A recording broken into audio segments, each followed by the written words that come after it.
오늘 특별히 성경에서 그것도 출애굽기를 통하여 하나님께서 이 자유에 대해서 우리에게 어떻게 가르치시는지 그 은혜를 함께 나누기를 원합니다. 첫 번째로는 우리가 자유를 잃을 수 있다는 것입니다. 자유를 잃은 대표적인 인물은 누구냐? 바로 애굽의 왕이었던 바로였습니다. 3절에 보니까 내가 바로의 마음을 완악하게 했다 이렇게 말합니다. 즉 바로가 하나님에 의해서 조정받고 자유를 잃는 듯한 모습을 보입니다. 이런 반복은 여러 군데서 나오죠. 6번째 재앙에 해당하는 출애굽기 9장 12절에도 여호와께서 바로의 마음을 완악하게 하셨다. 8번째 재앙에 해당하는 출애굽기 10장 1절에서도 여호와께서 모세에게 이르시되 바로에게 들어가라. 내가 그의 마음과 그의 신하들의 마음을 완강하게 했다. 10번째 재앙이었던 출애굽기 11장 10절에는 모세와 아론이 이 모든 기적을 바로 앞에 행하였으나 여호와께서 바로의 마음을 완악하게 하셨다. 반복되는 이 완악이라는 단어 콰사는 딱딱하다, 거칠다, 고집스럽다, 반역하다란 뜻입니다. 정리하면 마음이 거칠고 완고하여 반대와 저항을 멈추지 않는 적극적인 형태의 저항입니다. 그래서 바로는 10번의 재앙이 있는 동안에 계속해서 마음이 완악해져서 이스라엘 백성들의 애굽을 나가는 것을 허락하지 않습니다. 그럼 우리가 오늘 본문을 가지고 생각해 보면 그런 생각이 들죠. 이 바로의 마음이 하나님에 의해서 완악해졌다면 그것은 바로 탓이 아니라 하나님 때문 아닐까? 바로는 아무 잘못이 없는 것 아닌가? 이런 의문을 가질 수 있습니다. 그런데 여기서의 바로의 마음을 완악하게 했다라는 특징이 뭐냐? 그가 스스로의 자유의지를 잃었다라는 것을 강조하고 있는 것입니다. 근데 왜 바로는 이렇게 자유의지를 잃었을까요? 특별히 5가지 재앙까지는 앞에 이런 표현이 없습니다. 6번째 재앙 이후에 계속해서 그는 자유를 잃는 듯한 완악한 모습을 보입니다. 이유가 뭐냐? 학자들이 말할 때 정리하자면 이렇습니다. 처음 5가지 재앙을 받았을 때는 스스로의 의지가 강했지만 이 마음이 완악해지고 나서 6번째부터는 이제는 그 마음이 완고해져서 그 벌을 받은 것이다라는 것입니다. 정리하면 앞에 자유의지를 주었을 때 그의 마음이 완악해졌고 그 대가가 이어지는 완악함으로 이어졌다는 것입니다. 즉 하나님께서 그를 완악하게 만들었다기보다는 하나님이 그의 완악함을 내버려뒀다라는 뜻입니다. 그래서 동사를 보면 하나님이 그를 강팍하게 했다라고 표현하기보다는 그를 강하게 했다라는 뜻이 원어에 가깝습니다. 그의 마음을 갑자기 완악하게 만든 게 아니라 완악한 마음을 그냥 관성적으로 완악하도록 내버려 두셨고 강화시켰을 뿐이다라는 뜻입니다. 만약 인간이 스스로의 자유의지가 있지 않다면 그것은 누군가에 의해서 컨트롤된다면 그것은 이 자유에 대한 책임은 자기에게 없을 것입니다. 즉 처벌받는 대한 정의가 성립하지 못할 것입니다. 사실 우리들에게는 그런 이념들이 많이 있죠. 인간이 스스로의 마음을 결정할 수 없다라는 어떤 외부적인 요인을 강조하는 이론들입니다. 대표적으로 큰 3가지가 있다면 막시즘, 즉 경제 계급이 인간의 미래를 결정한다거나 혹은 프로이트, 무의식적인 충동이 인간에게 영향을 준다거나 다윈이즘, 유전자가 우리의 인간을 컨트롤한다라는 주장들이 있습니다. 물론 영향을 전혀 주지 않는 건 아니겠지만 하나님이 인간을 만드실 때 그런 외부적인 요소로 인간이 컨트롤 당하도록 그렇게 만드시진 않았다라는 것입니다. 인간은 로봇가 아닙니다. 하나님은 그렇게 만드시지 않았습니다. 이 자유에 관련된 현대 과학 가운데 인간의 뇌에 대한 연구도 많이 발달되어 있습니다. 인간의 뇌에서 자유를 관장하는 부분은 3부분이라고 그래요. 잠재적인 위험을 감지하는 편도체, 사회적 두뇌를 관련하는 변연계, 분석과 대안을 제시하는 전두엽 피질이 이 3군데가 서로 긴장관계를 통해서 인간에게 자유를 상실하거나 혹은 자유를 선택하도록 만드는 그 뇌의 부분이라고 합니다. 즉 삶의 어려움이 보면 몸에서 두려움과 불안이 느끼면 뇌에서 어떤 마음이 드느냐, 이것을 도망치고 싶은 마음이 막 듭니다. 그때 인간은 약물을 하거나 혹은 폭식을 하거나 혹은 스릴을 추구합니다. 뇌가 그런 것들을 통해서 이 불안함을 피해가려는 욕구가 생긴다고 그러죠. 문제는 뭐냐? 그것을 계속 그렇게 따라가기 시작하면 그 습관이 굳어져서 결국에는 완악한, 인간에게는 아주 원치 않는 어떤 모습으로 변해간다는 것입니다. 오늘 바로의 완악함도 여기에서 단서를 찾을 수 있죠. 바로는 처음 5가지 재앙 가운데 자유의지가 있었습니다. 그러나 5가지 큰 재앙을 맞고 그는 불안해지기 시작하죠. 두렵기 시작하죠. 그러니까 자꾸 이것에 마음을 강팍하게 하기 시작합니다. 이제는 그러지 않고 새로운 선택을 해도 될 때도 6번째부터는 이제는 관성적으로, 습관적으로 강팍한 마음을 선택할 수밖에 없었고, 그래서 끝까지 나라가 다 망할 때까지 완악함을 포기하지 못했다라는 것을 말한다는 거죠. 예를 들면 고집불통 영감님이 있다고 한번 생각해 보세요. 우리 교회는 한 분도 안 계시지만 고집불통이고 항상 화난 얼굴에 말도 퉁명스럽게 하는 그런 분이 있다고 생각해 보십시오. 그가 왜 그렇게 됐을까요? 살아오면서 여러 가지 어려움들을 겪기 힘들었기 때문에 마음이 점차적으로 고집불통, 누구도 터치할 수 없는 그런 고집스러운 사람으로 변했습니다. 그러나 그도 그의 마음엔 그런 마음만 있는 게 아니라 때로는 친절함을 베풀고 싶고 자녀들에게는 따뜻한 말도 하고 싶을 때가 있었을 겁니다. 그러나 이제는 습관이 됐어요. 마음에서 아무리 원해도 입에서는 퉁명스러운 말만 나갑니다.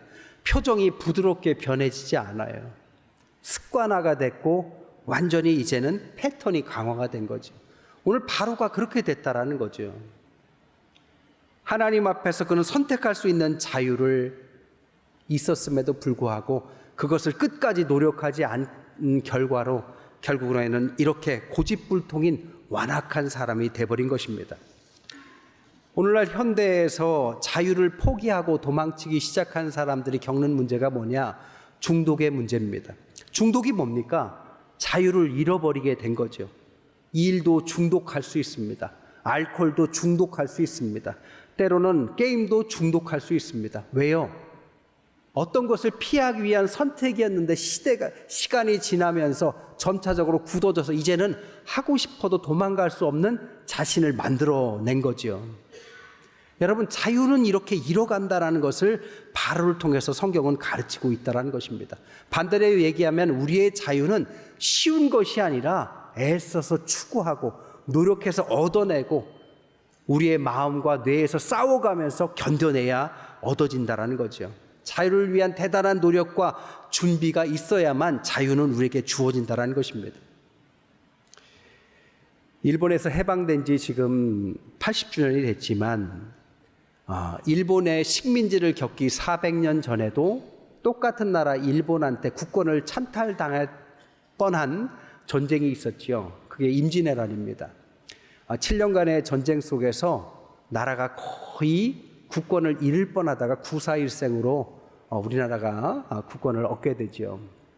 임진왜란 때 너무 큰 어려움을 겪으니까 그 어려움을 생각하면서 어떤 분이 이 전쟁이 왜 일어났으며 어떻게 하면 이런 전쟁이 다시 일어나지 않을까를 고민하여 쓴 책이 있습니다. 그게 유명한 유성룡의 징비록입니다.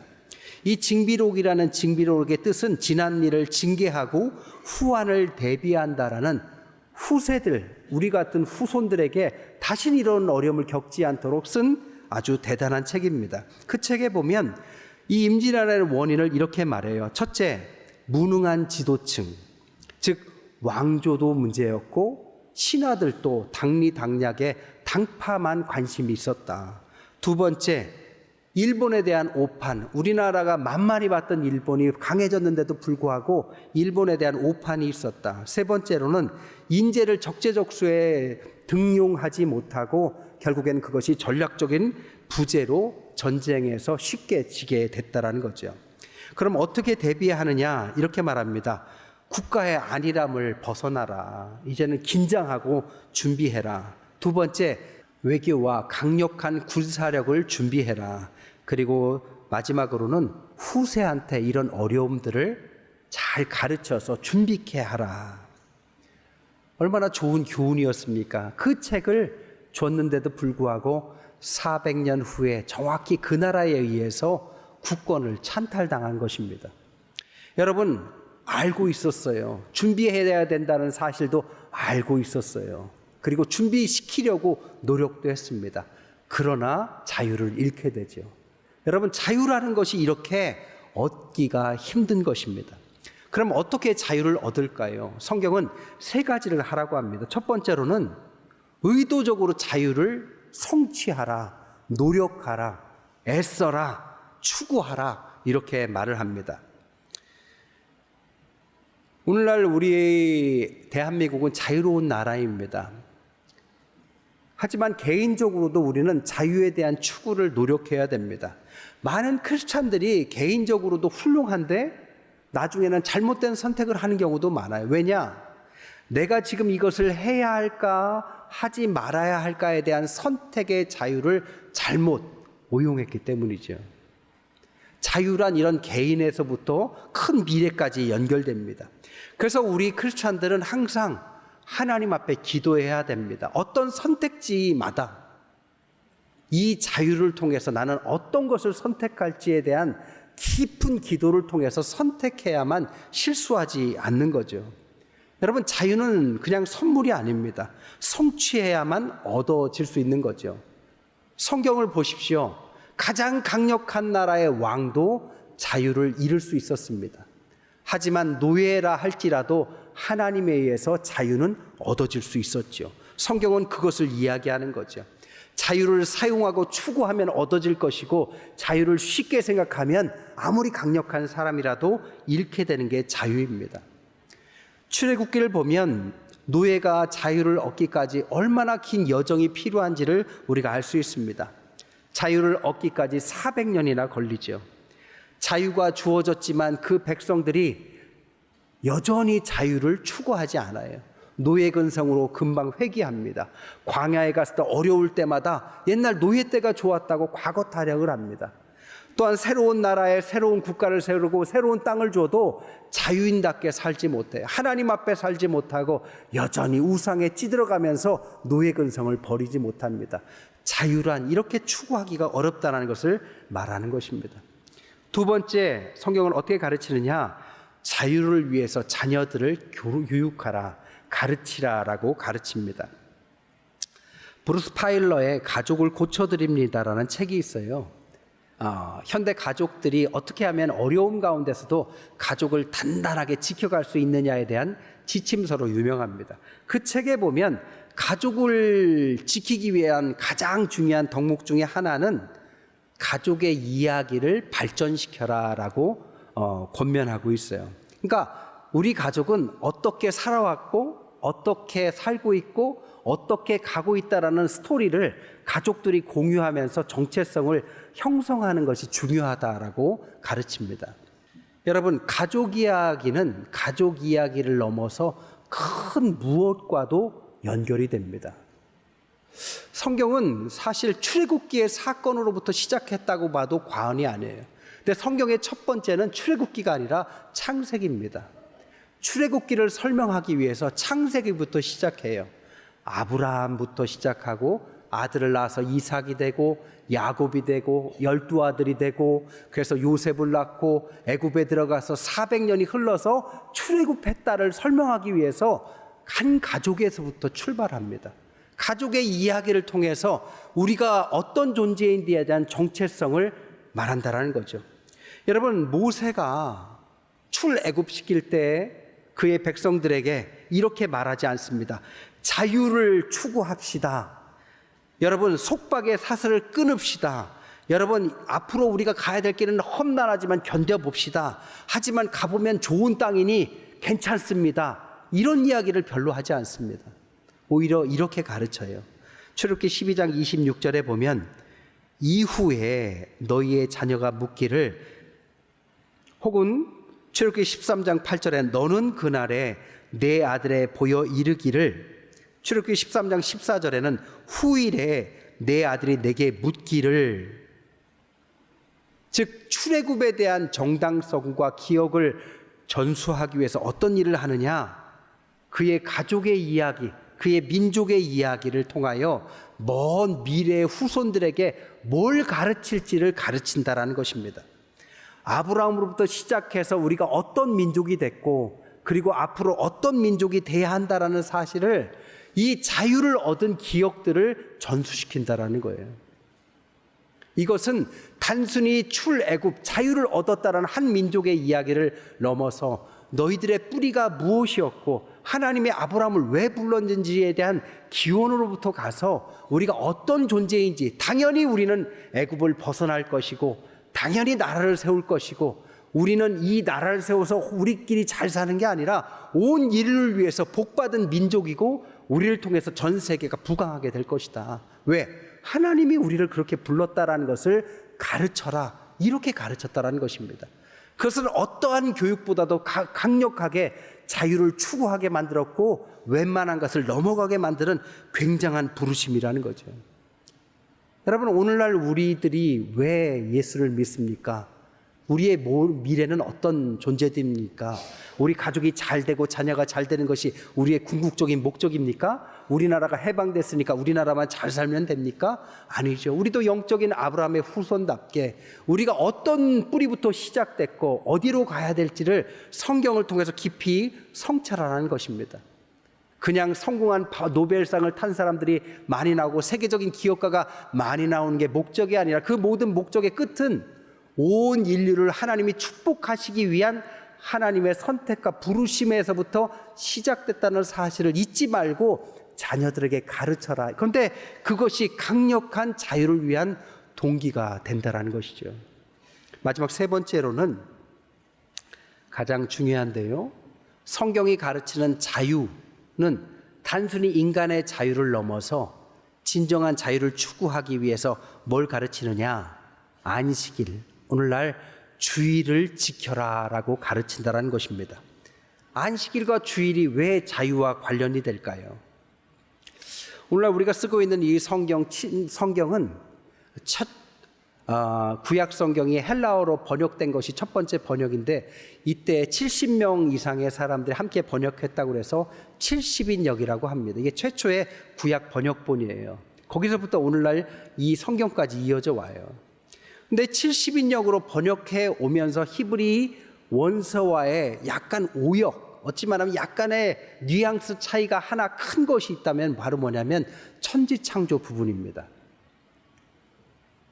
번역되어 오면서 헬라 사람들에게 성경을 가르치면서 천지창조를 6일간 한 것처럼 가르칩니다. 번역되어 있어요. 그러니까 6일간 창조하셨고 7일째 쉬셨다, 이런 식의 뉘앙스입니다. 근데 히브리 원서 성경에는 7일을 하나의 창조의 기간으로 봅니다. 즉 창조가 6일이냐 7일이냐의 차이가 뭐냐? 안식일, 하나님께서 세운 그 마지막 날이 어떤 창조에 포함되느냐 아니냐의 차이가 있다는 거죠. 즉 하나님은 안식일, 오늘날 주일을 우리에게 왜 주셨냐에 대한 강조점이 이 번역상의 차이가 있었다는 거죠. 여러분 생각해 보세요. 안식일, 오늘날 주일이 얼마나 대단한 날인지 한번 생각해 보세요. 여러분, 일일의 기준이 뭡니까? 태양을 중심으로 지구가 한 바퀴 도는 게 1일이죠. 한 달의 기준이 뭡니까? 지구를 중심으로 달이 한 바퀴 도는 걸 말하죠. 1년의 기준이 뭡니까? 태양을 중심으로 지구가 태양을 한 바퀴 도는 걸 말합니다. 근데 일주일의 기준이 뭡니까? 생각해 보면 자연현상과도 전혀 관련이 없어요. 일주일의 기준은 성경에서 나온 것입니다. 하나님이 정하신 날인 거죠. 그러니까 인간이 만든 게 아니라 하나님이 만들어서 인간에게 주신 날이 오늘날 주일, 안식일의 기원이라는 거죠. 그런데 이 안식일, 주일에 우리는 어떤 일을 합니까? 가장 창조적이고 가장 하나님께서 창조하신 인간답게 사는 일들이 다 이때 일어난다는 것입니다. 모세 시대에도 노예 생활했는데 그때 하루 쉬게 하는 날이 안식일이었습니다.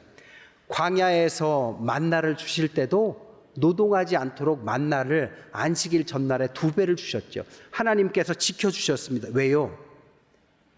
인간에게는 이 안식일 주일이 꼭 필요하기 때문입니다. 이 안식일 주일이 뭘까요? 한마디로 말하면 하나님이 만드신 유토피아입니다. 생각해보면 이 주일 안식일에는 24시간 동안에 위계 질서가 사라집니다. 왕도 권력자도 노예도 없습니다. 고용주와 피고용자도 없고 판매자와 구매자도 없고 재산이 있거나 없거나 권력이 있거나 없거나 전혀 상관없이 똑같은 하루를 주셨습니다. 생산이나 교통체증이나 공장의 소음이나 시간의 시끌벅적한 소음도 이날만큼은 멈춰섭니다. 시간이 빠르게 지나가는데 이 주일만큼, 안식일만큼은 정지됩니다. 하나님께서 정지시켜 놓으시죠. 그 속에서 이 하루가 하나님께서 인간에게 진정한 자유를 연습할 수 있는 시간을 주셨다는 겁니다. 생각해 보면 주일이라는 이 안식일은 중요하지만 긴박하지 않은 일들이 일어나요. 가족들 간에, 친구 사이에, 또한 공동체 사이에 하나님 앞에서 성스러움과 우리에게 좋은 것을 주시는 하나님 앞에 예배드리고 하나님께서 우리를 어떻게 부르셨는지를 성경을 통해서 알고 듣게 되는 시간이 이 주일 안식일입니다. 성찬을 통해서 초대교회는 매주 성찬을 드렸는데 빵과 포도주를 통해서 주님의 살과 피를 얻어서 우리가 어떤 존재이고 어디로 가야 하고 어떻게 살아야 되는지 다시 영점을 조정하는 시간이 됩니다. 하나님 앞에서 여전히 하나님의 현존이 실제 그 시간에 일어나고 하나님과 동행하는 삶이다라는 것을 까먹었던 우리에게 다시금 하나님은 어떤 분인지 리마인드 시켜주는 날, 그 시간이 바로 주일 안식이었다는 거죠. 여러분, 우리가 자유를 추구한다는 건 막 자유롭게 산다는 것이 아닙니다. 우리가 어떤 존재인지를 인식하는 것이 진정한 참 자유인의 시작이라고 말할 수 있죠. 물리학에서는 엔트로피 법칙이라는 게 있어요. 에너지가 시간이 갈수록 결국 고갈돼 버린다라는 이야기죠. 결국 인간이라는 것이 그냥 힘이 있다고 쉬지 않고 앞으로만 간다고 더 발전할 것 같고 더 돈 많이 벌 것 같지만 그렇지 않습니다. 결국엔 나중에 인간성을 상실해버리고 뭔가를 잃어버리고 나중에는 인간과 인간 사이에 분열이 시작되는 거죠. 하지만 이 안식일 주일을 통해서 하나님은 우리를 멈추라고 하시고 하나님을 만나라고 하시고 하나님이 그 시간에 쉼을 왜 줬는지, 왜 창조의 시간의 일부로 안식일을 줬는지를 통하여 우리를 돌아보게 하십니다.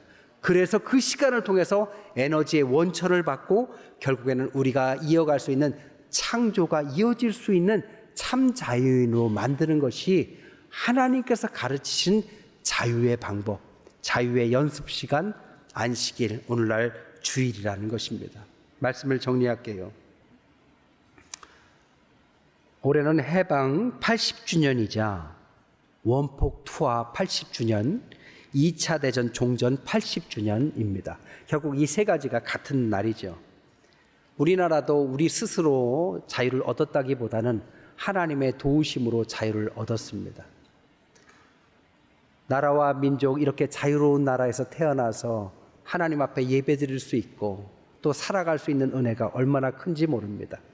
그러나 성경은 그것을 넘어서서 자유의 의미를 깨닫고 하나님께서 만드신 인간은 진정한 자유로운 인간, 하나님을 알고 그 속에서 자신을 넘어서 온 인류를 위해서 살아갈 수 있는 그 가치를 아는 인간, 그것을 추구하는 인간이 진정한 자유이고 그것을 통하여 하나님의 나라를 이룰 수 있다는 것을 가르치고 있다는 것입니다. 그것을 깊이 깨닫고 우리의 후손들에게 참 자유로운 나라와 민족, 온 인류를 위해서 하나님께 큰 축복받은 나라의 가치를 알고 감사하는 저와 여러분 되시기를 주님의 이름으로 간절히 축원드립니다.